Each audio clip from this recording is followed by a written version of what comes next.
Sit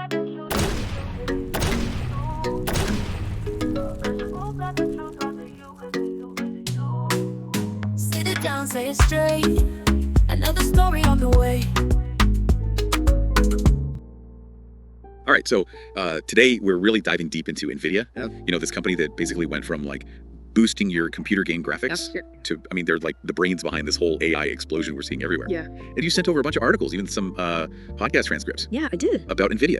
And wow, this is...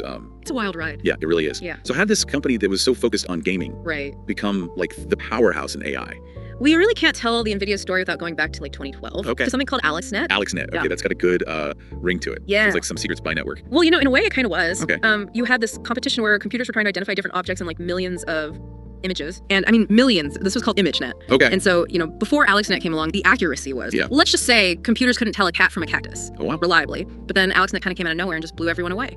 Yeah, I bet those researchers had some secret weapon. They did. Yeah. And it wasn't some government project or some $1 million supercomputer. Okay. It was actually NVIDIA's GPUs. Really? The same ones that like gamers were using, the T-Force GTX 580s. Hold on, you're telling me those graphics cards that like gamers were drooling over, the ones that let you see every blade of grass in a video game, those were powering this revolution in AI? They were. Wow. Yeah, this is where NVIDIA's foresight comes in. So, you know, traditional CPUs, they process information like bit by bit, but GPUs are built for parallel processing. Right. They can handle tons of calculations all at the same time, Okay. which is exactly what AI algorithms need. So it's like the difference between like reading a recipe one ingredient at a time versus like seeing the whole dish laid out in front of you. You got it. Okay. And the results were undeniable. I mean, AlexNet just crushed the competition. Wow. They achieved an error rate that was unheard of at the time with image recognition. It was really a turning point. Yeah, so now everyone's paying attention after that. What happens next? Well, Google and Facebook, they were among the first to really grasp what this meant. Okay. They saw AI's potential to completely transform their businesses. You know, think about things like targeted advertising. Okay. But on a whole new level, Yeah. optimizing social media feeds, understanding how users behave in ways that we'd never even imagined before. So this like obscure event in the computer vision world suddenly kicks off this AI gold rush. Exactly. And there's NVIDIA standing there, Yeah. ready to supply all the picks and axes, or in this case, the GPUs, all these AI prospectors. Right. They were in the perfect spot to capitalize on this huge surge in interest.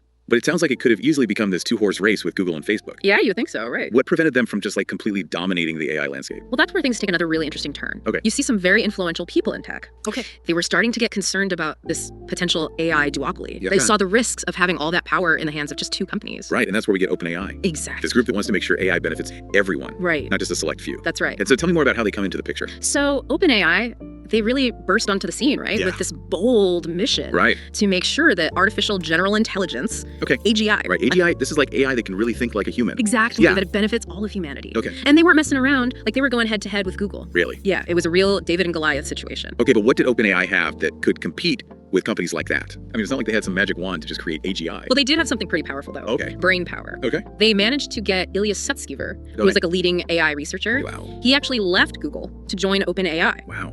So they're really poaching some top talent. Yeah, and they had a different vision too. Okay. At the time, AI was mostly about, you know, like narrow tasks, Okay. like recognizing an image, translating a sentence. Right. But OpenAI, they were going for something much bigger. Right, like they wanted to create AI that could learn and adapt Exactly. on a whole other level. Yeah. Okay, so did they have like a particular strategy in mind? Well, this is where it gets really interesting. Okay. You remember those sources you sent over about the transformer model? Yeah, the Transformers. That's really the key here. It came out around like 2017, and it totally changed everything. Okay, the Transformer sounds powerful. It is. So tell me, like, why was this such a big deal?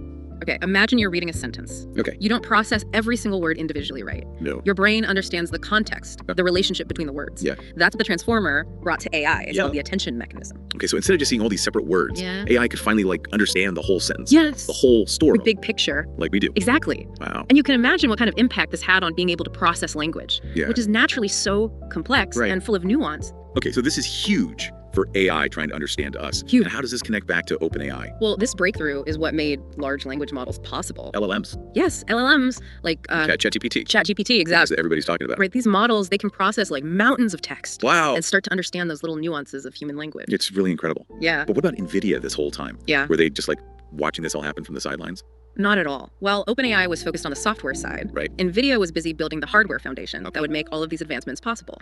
They were making strategic bets on a future where data centers would have to become so much more powerful to handle AI. So it's like OpenAI was designing the car. Yes. And NVIDIA was building the engine. The transmission, the whole infrastructure to make it go. That's a great way to put it. They understood that this wasn't just about making faster chips. This was about creating a whole ecosystem that could support the massive computational demands of AI. Okay, so they're thinking ahead. Oh, yeah. But what does that look like? So they made this really important acquisition. Okay. They scooped up a company called Mellanox. Clogs. Yeah, they specialize in this super fast networking technology called InfiniBand. InfiniBand, I've heard of that. Yeah, and it was essential because it let them connect racks and racks of GPUs together. Wow. So they could all act as like this single super powerful computer. Like a superhighway for data to flow between all those GPUs. You got it. So they can all work together. Seamlessly. Wow, and they didn't stop there. Oh no. What else? They developed the Gray CPU, which was specifically designed to manage and orchestrate these massive GPU clusters. So it's like the conductor of an orchestra. Exactly. Making sure all those GPUs are in sync. They're thinking about the whole picture. Right, not just the individual parts. Yeah, and there's more. Okay, what else do they have up their sleeve? They were already working on something really groundbreaking. Okay. The Hopper architecture.